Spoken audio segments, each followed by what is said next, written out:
আসসালামু আলাইকুম। এই ডিপ হিদায়াত চ্যানেলটি মূলত আমাদের অন্তরের প্রশান্তি আর দ্বীনি শিক্ষার একটি ছোট প্রচেষ্টা। এখানে ইসলামের সুন্দর বার্তাগুলো আপনাদের কাছে পৌঁছে দেওয়ার চেষ্টা করি। আমাদের এই পথ চলায় আপনিও সঙ্গী হতে পারেন। ভিডিওটি ভালো লাগলে সাবস্ক্রাইব করে পাশে থাকা অনুরোধ রইল। জাযাকাল্লাহ খাইর। এখন বছরের শেষ সময়, ছুটির সময়, ক্রিসমাসের ছুটি, নতুন বছরের ছুটি ইত্যাদি কারণে তোমাদের অনেকের স্কুল বন্ধ। তাই মসজিদ এখন সাধারণ সময়ের চেয়ে বেশি লোকারণ্য। আর আমাকে একটা অনুরোধ করা হয়েছে, আজকে প্রচুর শিশুরা এখানে উপস্থিত। আপনি কি এমন একটা খুতবা দিতে পারবেন যেন আমরা তাদেরকে নামাজ পড়তে বলতে পারি? কারণ বাচ্চাগুলো এখন বেশিরভাগ সময় বাসায় কাটাচ্ছে আর তারা তাদের পিতামাতার কথা শোনে না, নামাজ পড়তে বললেও পড়ে না। আপনি কি কোনোভাবে তাদেরকে নামাজ পড়ার জন্য অনুপ্রাণিত করতে পারবেন? আমি এই খুতবার নাম দিয়েছি বাচ্চাগুলোর সাথে আমাকে কথা বলতে দিন। আর এখানে উপস্থিত বাচ্চাদের আমি যা করতে বলবো, তোমাদের যাদের নামাজ পড়তে কষ্ট হয়, পড়তে ইচ্ছা করে না, আর তোমাদের আম্মুরা বকাঝকা করে এবং বলে ওঠো নামাজ পড়ো, তোমরা এখন ছুটিতে আছো, এখন তো কোনো অজুহাত নেই, যাও মসজিদে যাও, তোমরা তখন অনিচ্ছা সত্ত্বেও উঠো আর মনে মনে বলো আম্মা আপনি একটু থামতে পারবেন, খুবই বিরক্তিকর। এমনকি যখন নামাজে দাঁড়াও আল্লাহু আকবার বলে চোখ এদিক ওদিক ঘোরাতে থাকো, তোমরা এটাই করো। এখন পিতামাতাদের উদ্দেশ্যে কিছু কথা বলছি। যদি আপনার বাচ্চাদের জোর করে নামাজ পড়ান, চাপ প্রয়োগ করে নামাজ পড়ান, বকাঝকা করে নামাজ পড়ান, তখন তারা হয়তো কোনো মতে নামাজ পড়ে আর তাদের বয়স 13, 14, 15। তাদের নামাজ পড়া দেখে আপনার হয়তো ভালো লাগে, কিন্তু তারা তো নামাজ উপভোগ করে না। আর এই ধর্ম আসলে বাহ্যিক ধার্মিকতা নিয়ে নয়, এই ধর্মের মূল নির্যাস হলো অন্তরের ধার্মিকতা। তাই দৃষ্টিনন্দন কোনো একটি কাজ আমার চোখের সামনে হচ্ছে বলেই যে আমরা আমাদের বাচ্চাদেরকে দিয়ে ভালো কিছু অর্জন করে ফেলেছি তা কিন্তু নয়। এক দৃষ্টিতে এটা ভালো, কিন্তু এটা তো কৃত্রিম, এটা বাহ্যিক। যেন সুন্দর একটা গাছ, কিন্তু ভিতরটা ফাঁকা। আর আল্লাহ এই ধর্মের মূলকে এভাবে বর্ণনা করেছেন, আসলুহা সাবিত ওয়া ফারউহা ফিস সামা, যার মূল সুদৃঢ়ভাবে স্থাপিত আর শাখা প্রশাখা আকাশ পানে বিস্তৃত। যখন কোনো মানুষ নামাজ নিয়ে অলসতা করে, আমি 3-4 বছরের বাচ্চা সম্পর্কে কথা বলছি না, এবং আমি 6 বছরের কাউকে নিয়েও কথা বলছি না। আমি এমন বাচ্চাদের নিয়ে কথা বলছি যারা এখন বুদ্ধিসম্পন্ন, বাবা পুত্র বা কন্যা মিলে একই লেভেলের ভিডিও গেম খেলতে পারে, তারা একই ধরনের টিভি শো দেখতে পারে, তারা এমন একটি লেভেলে পৌঁছে গেছে যে তারা এখন উচ্চ স্তরের বিষয়গুলো হৃদয়ঙ্গম করতে পারে। আপনার যেসব বিষয়ে আগ্রহ আছে তার কিছু কিছুতে তাদেরও আগ্রহ আছে। টিভিতে আপনি যদি কোনো খেলা দেখেন, তারাও আপনার সাথে দেখে। কিছু কিছু বিষয়ে তারা বুদ্ধিগত দিক থেকে আপনার সমপর্যায়ের। অবশ্যই তারা শিশু, তাদের ব্রেইন এখনো পুরোপুরি পূর্ণতা পায়নি, এখনো কম ক্ষমতা সম্পন্ন, কিন্তু কিছু পর্যায়ে তারা ইতিমধ্যে বুদ্ধিমান সত্তা হয়ে গেছে এবং এখন তারা নিজস্ব সিদ্ধান্ত নেওয়ার ক্ষমতা প্রদর্শন করছে। তারা নিজের জন্য চিন্তা করতে পারে এবং বুদ্ধিমান প্রশ্ন করতে পারে। অতএব নবীন কিশোর কিশোরীরা, তোমরা যারা শ্রোতাদের মধ্যে বসে আছো, তোমাদের শিশু হিসেবে সম্বোধন করছি না, আমি তোমাদের কিশোর কিশোরী হিসেবে সম্বোধন করছি। মনে করো তোমাদের বাবা তোমাদের সাথে কথা বলছে বা তোমাদের মা তোমাদের সাথে এই খুতবায় কথা বলছে। আমি ধরে নিচ্ছি যে আমি আমার নিজের সন্তানদের সাথে কথা বলছি এই খুতবায়। আমি মিম্বারে না, আমি বাসায় বসে আমার বাচ্চার সাথে কথা বলছি। তখন আমি কিভাবে তাদেরকে নামাজ পড়তে বলবো? প্রথম যে বিষয়টা বলে আমি কথা শুরু করতে যাচ্ছি তা হলো, প্রিয় সন্তান, এমন একটি সময় ছিল যখন আমি তোমার কথা জানতাম না, তোমার সাথে আমার কোনো সম্পর্ক ছিল না, তোমার কোনো অস্তিত্ব ছিল না, আমি তোমার ব্যাপারে কোনো পরোয়া করতাম না, তোমার কথা কখনো চিন্তা করতাম না, তুমি আমার নিকট কিছুই ছিলে না। লাম ইয়াকুন শাইআম মাযকুরা। কোরআন বলছে মানুষের জীবনে এমন একটা সময় ছিল যখন কেউ তাকে স্মরণ করতো না, একেবারেই না। আমি তোমাকে একটুও ভালোবাসিনি, কারণ তুমি আমার নিকট জিরো ছিলে, কিছুই না। কিন্তু হঠাৎ করে আমার জীবনে তোমার আগমন ঘটলো। এমনকি যখন আমি জানতে পারলাম যে তোমার মা তোমার জন্ম দিবে, যখন সে তার পেটের মধ্যে তোমাকে বহন করে চলছিল, এমনকি তোমার মাও ভাবতো কেমন হবে আমার সন্তানটা, কিন্তু আমার কোনো ধারণাই ছিল না, আমার কাছে কোনো তথ্য ছিল না। আমার একটা অংশ এই ভয়ে থাকতো যে তুমি হয়তো আমার মতো হবে, কিন্তু আমার কোনো ধারণাই ছিল না কেমন মানুষ হবে তুমি। এমনকি তুমি যখন একটু একটু করে বড় হচ্ছিলে, তুমি যখন একদম ছোট বাচ্চা ছিলে, আমি আসলে জানতাম না তুমি কে। আমি শুধু জানতাম তোমাকে খাওয়াতে হবে, আর মাঝে মাঝে তোমার থেকে দুর্গন্ধ আসতো। এছাড়া তোমার সম্পর্কে আমি তেমন কিছুই জানতাম না। এখন তুমি যেহেতু বড় হয়ে উঠছো, এখন আমরা পরস্পর কথা বলতে পারি এবং যোগাযোগ করতে পারি। তুমি স্কুলে যাচ্ছ, আমরা একই বাড়িতে বাস করি। আমি শুধু তোমাকে জানাতে চাচ্ছি, আমাদের মধ্যে এই সম্পর্কটি সবসময় বর্তমান ছিল না। আমি তোমাকে আরো জানতে চাই, এই সম্পর্কটি সবসময় বর্তমান থাকবেও না। খুবই অল্প কিছু সময়ের জন্য আমরা দুজন একত্রে থাকবো, আর অল্প কিছু দিনের মধ্যেই তুমি পুরোপুরি বড় হয়ে যাবে, তুমি যুবক হওয়ার পথে। এটা খুব দূরের জিনিস না। বস্তুত তোমার বাচ্চাকাল থেকে এখন পর্যন্ত সময়টাকে আমার কাছে 1 মাসের মতো মনে হয়। চোখের পলকে তুমি এখনকার তুমি হয়ে গেছো। কিছু বুঝে উঠতে উঠতেই তুমি বড় হয়ে যাবে। একদিন ইউনিভার্সিটিতে যাবে, চাকরি করবে, বিয়ে করবে, এর সব কিছুই ঘটবে ইনশাআল্লাহ। যদি আল্লাহ ইচ্ছে করেন। যখন ওই ব্যাপারগুলো ঘটবে তখন আমাদের সম্পর্কটা আর আজকের মতো থাকবে না। বাড়িতে এসে তুমি আমার কাছে ছুটে আসবে না, তুমি আমার সাথে সময় কাটাবে না। তোমার নিজের চাকরি থাকবে, পরিবার থাকবে, স্ত্রী থাকবে বা স্বামী থাকবে, তোমার তখন নিজের জীবন থাকবে। সুতরাং আমাদের হাতে একত্রে যে সময়টুকু আছে তা খুবই সীমিত। এমনকি এই সময়টুকুতেও তোমার স্কুল আছে, আমার চাকরি আছে, আমাকে বাজার করতে হয়। আমাদের হাতে হয়তো দৈনিক 20 মিনিট সময় থাকে সত্যিকারের কথা বলার। আমাদের একসাথে অতিশয় সংক্ষিপ্ত কিছু সময় থাকে। তুমি যখন বড় হয়ে যাবে তখন আমার সম্পর্কে তুমি শুধু আমাদের একত্রে কাটানো ওই গুটিকত মুহূর্তগুলোর কথাই স্মরণ রাখবে, কারণ আমাদের কাছে একত্রে কাটানোর মতো 24 ঘন্টা নেই, আমাদের নেই। তো মোট কথা, প্রথম যে জিনিসটি আমি তোমাকে জানাতে চাই তা হলো, আমি তোমাকে কোনো মতে চিনি। আমি জানি আমরা একত্রে বাস করি, কিন্তু আমি সত্যিই তোমার সম্পর্কে খুবই অল্প জানি। কেন জানো? কারণ কোনো মানুষ অন্য কোনো মানুষকে সত্যিকার অর্থে চিনে না। তুমি যা যা চিন্তা করো তার সবটা তো আমাকে বলো না, আর আমিও নিজের চিন্তার সবকিছু তোমাকে জানাই না। কিন্তু এমন এক সত্তা আছেন যিনি তোমাকে চিনতেন, এমনকি যখন তুমি আমার নিকট কিছুই ছিলে না তখনও। এমন এক সত্তা আছেন যিনি তোমাকে তখনও ভালোবাসতেন যখন সৃষ্টি জগতের কেউই তোমাকে ভালোবাসতো না, এই জগতের কেউই তোমাকে স্নেহ করতো না। এমন এক সত্তা আছেন যার সাথে তোমার সম্পর্কটা আগামীতেও থাকবে, যদিও তোমার আমার সম্পর্ক আগামীতে পরিবর্তিত হতে যাচ্ছে। ছোটবেলায় আমার বাবার সাথে আমার এক ধরনের সম্পর্ক ছিল, কলেজে পড়ার সময় তার সাথে সম্পর্কটা অন্য ধরনের ছিল, আর এখন তার সাথে আমার সম্পর্কটা সম্পূর্ণ ভিন্ন রকম। যদিও আমরা একই মানুষ আছি, কিন্তু আমাদের সম্পর্কে আমূল পরিবর্তন এসে গেছে। কিন্তু একজন এমন আছেন যিনি সর্বদা তোমাকে ভালোবেসে গেছেন, তোমাকে নিরাপত্তা দিয়ে গেছেন, তোমার ভালোর জন্য পরিকল্পনা করে গেছেন, তোমার যত্ন নিয়েছেন একেবারে শুরু থেকেই, আর তিনি সব সময় তা করে যাবেন। আর সেই সত্তা আমি নই, আমি তোমার জীবনের একটা পর্ব মাত্র। এটা সুন্দর একটা পর্ব যা আল্লাহ তোমাকে আমাকে একত্রে দান করেছেন, কিন্তু এটা কোনো স্থায়ী পর্ব নয়। এটা ছিল প্রথম ব্যাপার যা আমি তোমাকে জানাতে চেয়েছি। দ্বিতীয় যে বিষয়টি আমি তোমাকে জানাতে চাই তা হলো, আমি যখন তোমাকে নামাজ পড়তে বলি বা কোনো কিছু করতে বলি, তোমার তখন মনে হয় আমি তোমাকে নিয়ন্ত্রণ করছি, তোমার উপর বসগিরি দেখাচ্ছি, তোমাকে কেবল এটা ওটা করতে বলি। আমি চাই তুমি জেনে রাখো, আমার পক্ষে আসলে তোমাকে নিয়ন্ত্রণ করা সম্ভব নয়। আমি তোমাকে উপদেশ দিতে পারি, কঠোরতা দেখাতে পারি মাঝে মাঝে, এটা সত্য, কিন্তু অতি সত্বর তুমি এতটা বড় হয়ে যাবে যে তখন যত জোরেই আমি চিৎকার চেঁচামেচি করি না কেন, আমার কণ্ঠস্বর যত উঁচুই করি না কেন, যত হতাশাই ব্যক্ত করি না কেন, এতে কোনো লাভ হবে না। কারণ তোমার সিদ্ধান্তগুলো তুমিই নিবে। তুমি এরকম বলবে, আচ্ছা বাবা, আমি একটু পরে তোমাকে কল দিচ্ছি, আমাকে এখন যেতে হবে, আর একটা কল এসেছে। তুমি তখন আমাকে অপেক্ষায় রাখবে আর নিজের কোনো প্রয়োজন সারবে। মূলত অধিকাংশ সময় তোমার পছন্দ অপছন্দের উপর আমার কোনো নিয়ন্ত্রণই থাকবে না। তুমি যখন স্কুলে থাকো এবং বন্ধুদের সাথে আড্ডা দাও, তাদের সাথে কথাবার্তা বলো, আমি ওইসব কথাবার্তার কোনো কিছুই নিয়ন্ত্রণ করি না। আর আমি যদি ইতিমধ্যেই তোমাকে আইপ্যাড বা ফোন বা এরকম কিছু দিয়ে থাকি, আর এগুলো দিয়ে তুমি তোমার বন্ধুদের সাথে যোগাযোগ করো, তুমি তখন কোন ধরনের যোগাযোগ করো তার উপর আমার কোনো নিয়ন্ত্রণই থাকে না। এমনকি যদি আমি ওইসব ডিভাইসে প্যারেন্টিং কন্ট্রোল অ্যাপস ইনস্টল করে দেই, তবুও আমি তোমার চিন্তা নিয়ন্ত্রণ করতে পারি না। আমি কিছুটা নিয়ন্ত্রণ পেতে পারি, কিন্তু সেটা খুবই সীমিত। তবে এমন একজন আছেন যিনি নিয়ন্ত্রণ করে গেছেন তোমার শরীরের প্রতিটি কোষ।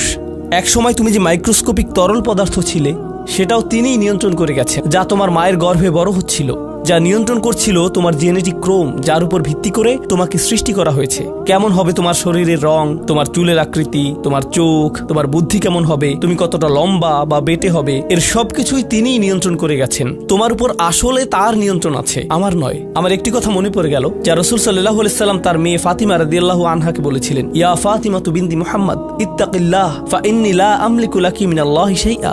ও ফাতিমা, মুহাম্মাদের কন্যা, আল্লাহর ব্যাপারে সচেতন থাকো। আল্লাহর নিকট আমার কোনো কর্তৃত্ব থাকবে না তোমার ব্যাপারে। এখন আমরা পরবর্তী পয়েন্টে এসে গেছি, যা এই কথার সাথে সম্পর্কিত। আমার যেহেতু নিয়ন্ত্রণ নেই, সত্য হলো তোমার ব্যাপারে আমি যতই সংরক্ষণশীল হই না কেন, আর আমি চাই যে তুমি ভালো করো, তবুও তোমার ভালো আমি নিয়ন্ত্রণ করি না, আর আমি এর জন্য দায়বদ্ধ নই। আল্লাহ প্রতিটি মানবকে তার নিজের জন্য দায়বদ্ধ করে সৃষ্টি করেছেন। দেখো, তুমি যদি ট্রাফিক আইন লঙ্ঘন করো, যদি একদিন ড্রাইভিং লাইসেন্স পাও এবং এরপর রাস্তায় লাল বাতি উপেক্ষা করে চলে যাও, পরে পুলিশ তোমাকে ধরলো, তখন তো তুমি বলতে পারবে না, আপনি একটু আমার বাবার সাথে কথা বলতে পারবেন না। তোমার নিজেকেই এই পরিস্থিতির মোকাবেলা করতে হবে। তোমার ইউনিভার্সিটি প্রফেসর যখন তোমাকে ফেল মার্ক দিবে, তখন তো বলতে পারবে না, একটু থামুন, আমার মাকে একটু কল দেই। না, তুমি নিজেই এই ফেইলের জন্য দায়ী। আইনের কোর্টে তোমার কাজের জন্য তুমি দায়ী, ইউনিভার্সিটিতে তোমার পাস ফেলের জন্য তুমি দায়ী, তোমার চাকরিতে তুমি তোমার জন্য দায়বদ্ধ, তোমার স্বাস্থ্যের ক্ষেত্রে তুমি কি আহার করো তুমি তোমার জন্য দায়বদ্ধ। নিজেকে যে কোনো বিপদে ফেললে এবং নিজের কোনো ক্ষতি করলে তুমি দায়বদ্ধ তোমার জন্য। তোমার বয়স যত বাড়বে, তোমার স্বাধীনতা যত বাড়বে, তোমার দায়বদ্ধতাও তত বৃদ্ধি পাবে। কেউ তোমাকে নিয়ন্ত্রণ করবে না এবং তোমার কাজের জন্য অন্য কেউ দায়ী হবে না। লা তাজিরু ওয়াজিরাতুন উযরা উখরা, কোনো ভার বহনকারী অন্যের ভার বহন করবে না। আমি আসলে তোমার জন্য দায়ী নই। আর শেষ বিচারের দিন আমরা প্রত্যেকে সম্পূর্ণ একাকী আল্লাহর সামনে উপস্থিত হব। এখন এই দুনিয়াতে আমরা একসাথে একত্রে বসবাস করছি, আমরা একই পরিবারের সদস্য, আমরা কোলাকুলি করি, আমি আমৃত্যু তোমাকে ভালোবাসি, আমি সর্বদা তোমাকে নিয়ে চিন্তা করি। কিন্তু সামনে এমন একটা দিন আসছে যেদিন আমরা আমাদের সমগ্র অস্তিত্বের সবচেয়ে নিঃসঙ্গ সময় পার করব। বস্তুত শেষ বিচারের দিন তুমি যদি আমার কাছে দৌড়ে আসো, এমন হতে পারে যে আমি তোমার থেকে দৌড়ে পালাবো। তোমাকে চিনি না আমি, দূর হও আমার কাছ থেকে। আমি এখন আমার হিসেব নিয়ে চিন্তিত, কারণ তোমার সাথে আমার সম্পর্কটি ছিল সামান্য কয়েকটি ক্ষুদ্র সেকেন্ডের জন্য আল্লাহর সাথে সম্পর্কের তুলনায়, যে সম্পর্কটি আরো অনেক বড়, অনেক বেশি পুরনো, আর ওটা থাকবে আরো বেশি সময় ধরে। আমাকে এখন ওই সম্পর্কটা নিয়ে ডিল করতে হবে শেষ বিচারের দিন। অতএব আমাদের এই সম্পর্কটি ইয়াউমা ইয়াফিরুল মারউ মিন আখিহি ওয়া উম্মিহি ওয়া আবিহি, এই ধরনের সব আয়াত। লোকটি পালাবে তার মা থেকে, তার বাবা থেকে, তার ছেলে মেয়েদের থেকে, তার ভাই বোনদের থেকে, তার স্ত্রী বা স্বামী থেকে। কেউ কেউ ভাবছেন স্ত্রী থেকে পালানো, এটা তো আমি বর্তমানেও করি। তো পরবর্তী যে বিষয়টি আমি তোমাকে জানাতে চাই তা হলো, আমি তোমার কাছ থেকে সম্মান অনুভব করতে চাই, ঠিক যেভাবে তুমিও আমার প্রদত্ত যত্ন অনুভব করতে চাও। তুমি যখন কাউকে ভালোবাসো তখন কেমন যেন তার কাছে তোমার একটা চাহিদা তৈরি হয়। আমার নিকট তোমার চাহিদা হলো বাসার সমস্ত প্রয়োজন ঠিকমতো মেটানো হচ্ছে তো, আমার দায় দায়িত্বের অন্তর্ভুক্ত। আমার কাছে তোমার চাহিদা হলো আমি যেন কারেন্ট বিল প্রদান করি, ঘরের এসিটা যেন কাজ করে। তুমি চাও আমি যেন তোমার স্কুলে যাওয়া নিশ্চিত করি, তুমি চাও আমি যেন তোমাকে জামা কাপড় কিনে দেই। এগুলো আমার দায়িত্ব। আর আমি চাই তুমি যেন আমাকে কিছুটা সম্মান প্রদর্শন করো এবং শ্রদ্ধা দেখাও এবং আমার কথা শোনো। এগুলো তো সবাই বুঝে, কিন্তু আল্লাহর সাথে তোমার সম্পর্কটা অন্যরকম। তার কাছ থেকে তোমার অনেক কিছু দরকার, কিন্তু তোমার কাছ থেকে তার কোনো কিছুরই দরকার নেই। তোমাকে তার একটুও প্রয়োজন নেই, আসলেই তার কারোরই দরকার নেই বা কোনো কিছুরই দরকার নেই। চলো তোমার সম্পর্কে কথা বলি। তুমি যখন বলো আমাকে কেন নামাজ পড়তে হবে, আমার নামাজ আল্লাহর কেন এত দরকার, তোমার কোনো কিছুরই আল্লাহর প্রয়োজন নেই। এই নামাজ কোনোভাবেই তার উপকারে নয়। আল্লাহ এমনকি বলছেন যখন কোনো কিছুই থাকবে না। চলো কোরআন থেকে একটা উদাহরণ দেই। যখন এই মহাবিশ্বে কিছুই থাকবে না, চলো কয়েক সেকেন্ডের জন্য আল্লাহর গৌরব নিয়ে কথা বলি। সম্প্রতি বিশ্বকাপ চলার সময় আমি কাতারে ছিলাম। যেই টিম জয়লাভ করে, আর্জেন্টিনা জয়লাভ করে, তাদের জন্য এটা ছিল একটা দারুণ গৌরবময় মুহূর্ত। সবাই তাদেরকে নিয়ে আনন্দ উৎসবে মুখর।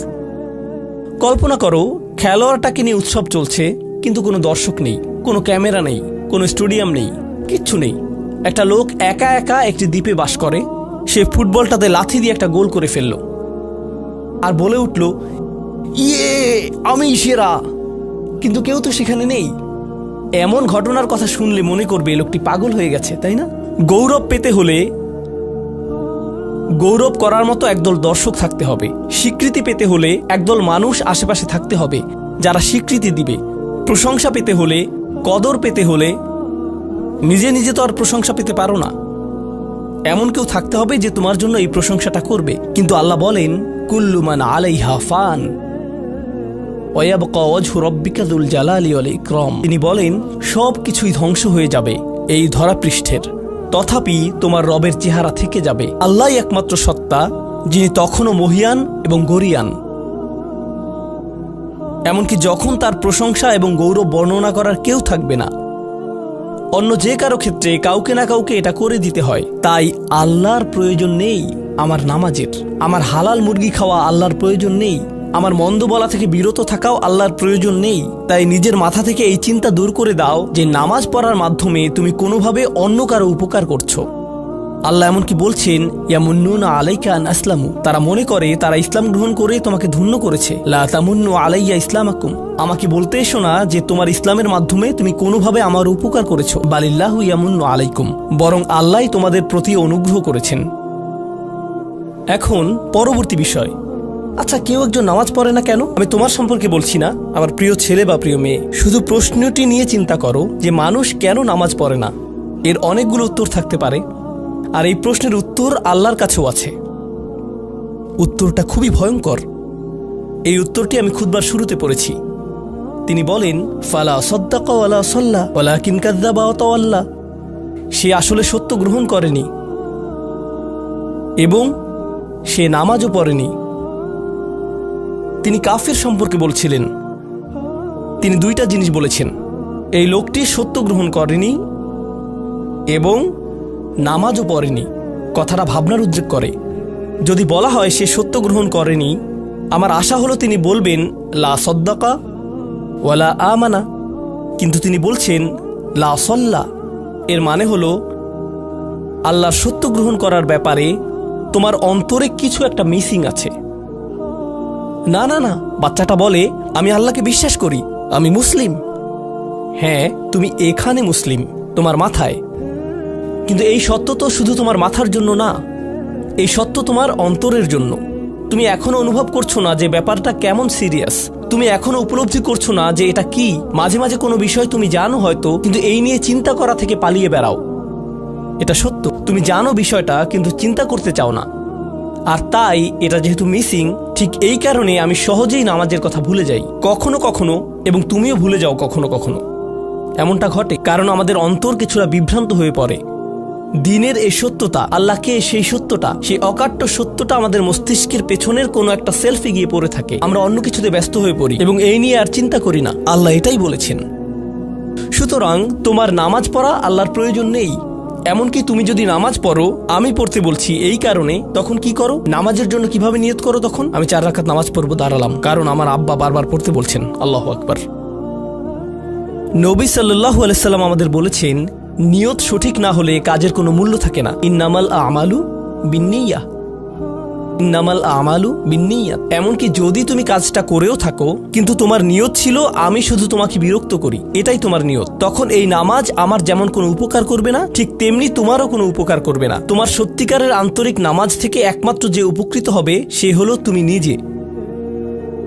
এখন এটাই সেই প্রশ্নের উত্তর যে কেন একজন মানুষ নামাজ পড়ে না। আরও 2টা কথা তোমার সম্পর্কে বলতে চাই। তার মাঝে একটা হলো নামাজ পড়ার উদ্দেশ্য কি, কোন কারণে পড়ব। কারণ তুমি হয়তো ভাবছো নামাজ পড়ার উদ্দেশ্য হলো তুমি যেন জাহান্নামে না জ্বলো। নামাজ পড়ার উদ্দেশ্য হলো তুমি যদি নামাজ না পড়ো আল্লাহ তোমাকে ঘৃণা করবেন। নামাজ পড়ার উদ্দেশ্য হলো তুমি যদি নামাজ না পড়ো তুমি শাস্তি পাবে, অথবা তুমি আর মুসলিমই থাকবে না, ফেরেশতারা তোমাকে অভিশাপ দিবে। সমস্ত নেতিবাচক বিষয়। আল্লাহ ওই সমস্ত উদ্দেশ্যের কথা উল্লেখ করেননি। নেতিবাচক কিছু থেকে মুক্তি পাওয়া নামাজের মূল উদ্দেশ্য নয়। নামাজের মূল উদ্দেশ্য হলো ইতিবাচক কিছুর দিকে ছুটে চলা, এটাই নামাজের উদ্দেশ্য। এমন 2 ছাত্রের মধ্যে পার্থক্য জানো? একজন লেখাপড়া করে যেন সে ফেল না করে, আর অন্যজন লেখাপড়া করে কারণ সে ওই সাবজেক্টটা পড়তে ভালোবাসে।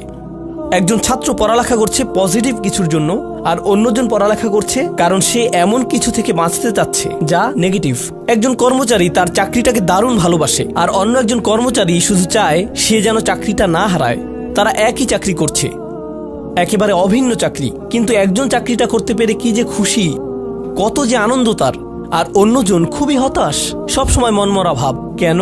কারণ তাদের একজন এটা করছে ক্ষতিকর কিছু থেকে মুক্তি পাওয়ার জন্য, আর অপরজন এটা করছে উপকারী কিছুর দিকে ছুটে চলার জন্য। আল্লাহ কোরআনে যখন আমাকে নামাজ সম্পর্কে বলেছেন যে কেন আমাদের নামাজ পড়া দরকার, তিনি মুসা আলাইহিস সালামকে এই উত্তরটা বলে দিয়েছেন যখন তিনি তার সাথে সাক্ষাৎ করেছিলেন। তিনি বলেছেন, আকিমিস সলাতা লিযিকরি, আর আমাকে স্মরণ করার উদ্দেশ্যে নামাজ কায়েম করো। তোমার নামাজ ঠিক রাখো যেন তুমি তোমার রবকে স্মরণ করতে পারো। আমি তোমাকে ইতিমধ্যে বলেছি যে তোমার আমার সম্পর্কটা খুবই সীমিত, কিন্তু তোমার সাথে আল্লাহর সম্পর্কটা অনেক আগে থেকে শুরু হয়েছিল, আর তার সাথে তোমার এই সম্পর্কটা অনন্তকাল ধরে বলবৎ থাকবে। তাই সেই সম্পর্কটির কথা স্মরণে আনা আবশ্যক, কারণ ভালো যত কিছু তোমার কাছে আসে তা আসে ওই সম্পর্কটা থেকেই। সামান্য কিছু ভালো জিনিস তোমার বাবার কাছ থেকে আসে, কিছু কিছু ভালো জিনিস, কিন্তু সকল ভালো জিনিস যা তোমার কাছে আসে তা আসে একমাত্র ওই সম্পর্কটির কারণে। যদি তুমি চাও সকল উপকারী জিনিস তোমার জীবনে অবস্থান করুক, তখন তোমাকে অবশ্যই তার কথা স্মরণ করতে হবে যার নিকট থেকে সকল কল্যাণের আগমন ঘটে, যার নিকট থেকে সকল নিয়ামতের আগমন ঘটে, সকল রিজিকের আগমন ঘটে, সকল হেদায়েতের আগমন ঘটে।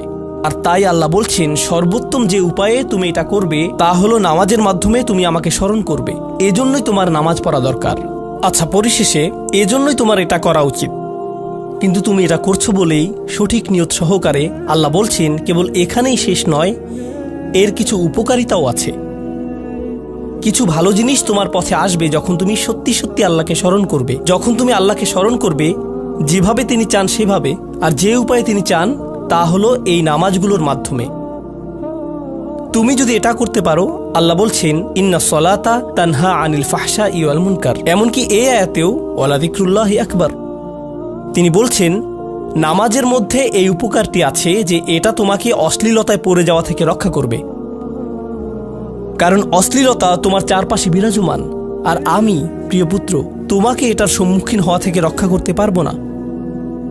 অশ্লীলতা তোমার ফোনে, অশ্লীলতা তোমার স্কুলে, অশ্লীলতা তোমার বন্ধুদের মাঝে, অশ্লীলতা ঈদের অনুষ্ঠানে, যখন কোনো কর্নারে গিয়ে বন্ধুদের সাথে আড্ডা দাও, অশ্লীলতার উপস্থিতি তুমি সর্বত্র দেখতে পাবে। প্রতিবার যখনই তুমি অশ্লীলতার দিকে এগিয়ে যাবে তোমার অন্তর ক্ষতিগ্রস্ত হয়ে পড়বে।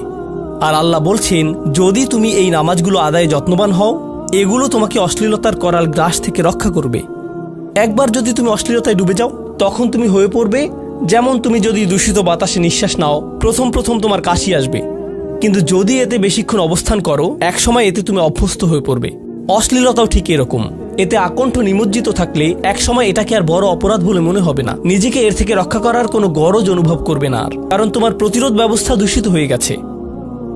এরপর তুমি এমনকি আরো বিষাক্ত আচরণের জন্য প্রস্তুত হয়ে যাবে, এমনকি আরো জঘন্য বিষয় ওয়াল মুনকার, এমনকি আরো ঘৃণ্য কাজও তোমার দ্বারা সম্পন্ন হয়ে যেতে পারে।